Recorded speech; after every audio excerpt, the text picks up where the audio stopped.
Et yo, salut les Nakama, j'espère que vous allez bien. La nouvelle saison est enfin là et ça promet énormément.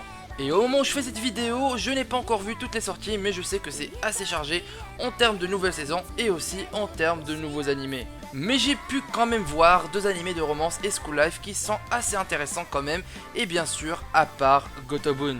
Et donc les amis, on se retrouve aujourd'hui pour vous présenter tout simplement ces deux animés de romance et school life de cette merveilleuse saison. Et bien sûr, dès que j'aurai regardé les autres, je ferai une petite vidéo des animés à voir pour cette saison. Ce sera donc une vidéo assez courte et dites-moi dans les commentaires les animés que vous regardez cette saison. Sur ce, trêve de blabla, je vous dis let's go.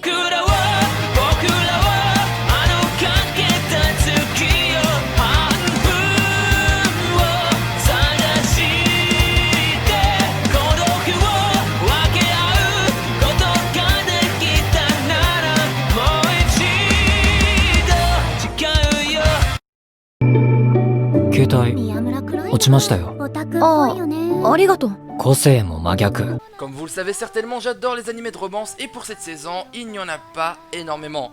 Mais celui-là m'a l'air assez intéressant et on va parler du coup de Horimiya. Nous suivrons Miyamura Izumi, un jeune lycéen assez particulier, et Hori Kyoko, une fille assez occupée et qui est l'élève vedette de sa classe. Et en plus de cela, elle excelle dans ses études, elle a des notes au-dessus de tout le monde, bref, elle est en quelque sorte parfaite dans tout ce qu'elle fait. Mais aussi elle cache une autre facette, vu que ses parents sont souvent absents, elle doit toujours s'occuper de son petit frère et faire le ménage, et donc elle n'a pas le temps de se faire des amis ou de sortir. Et de l'autre côté, on revient à ce cher Miyamura Izumi qui, contrairement à elle, est considéré par tout le monde comme un otaku introverti et effrayant.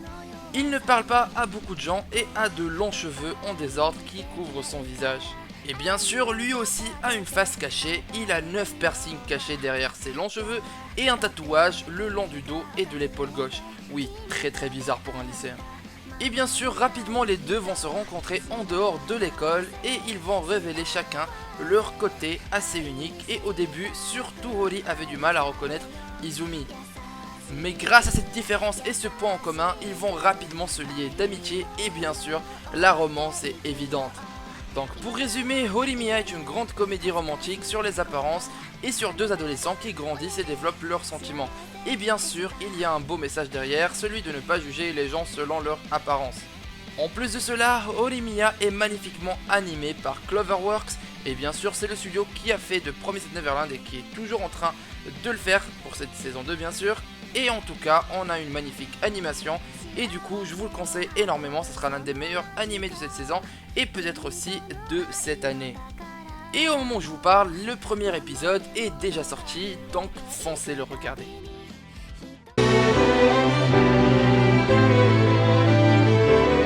Et notre deuxième animé, Jaku Kara Tomozaki-kun. Et ne vous inquiétez pas, je mettrai les noms des animés en description, ça sera plus facile. Tomozaki-kun est quand même un animé de romance assez particulier, c'est assez similaire à NHK ni Yukuso ou encore Oregairu, et je parle bien sûr du thème, donc ne vous faites pas de faux espoirs. Alors, nous suivrons Tomozaki Fumiya qui est quand même un gamer assez hardcore et l'un des meilleurs du Japon. Et il n'est pas du tout sociable, et à cause de son manque d'amis et son attitude cynique, il considère que la vie est un jeu. Et que bien sûr ce jeu n'est pas du tout équilibré et que c'est un mauvais jeu, et bien sûr la vie n'a aucun sens pour lui. Oui, le gamin a des problèmes d'addiction. Et c'est alors qu'il fera la rencontre d'une joueuse qui est Inami Aoi. Elle est la fille la plus populaire à l'école et la meilleure étudiante et athlète. Elle est aussi l'une des meilleures en termes de jeux vidéo. Elle va contredire bien sûr tout ce qu'il dit et va donc lui proposer de l'aider dans sa vie.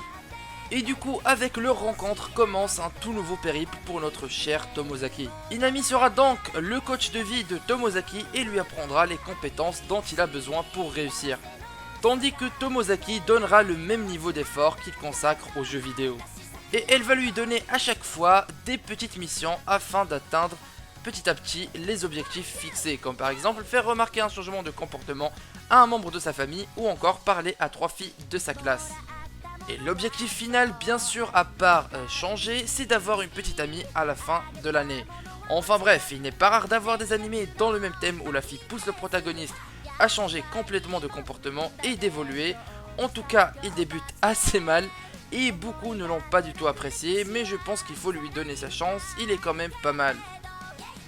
Du coup, le premier épisode est déjà disponible, foncez le regarder et dites-moi votre avis.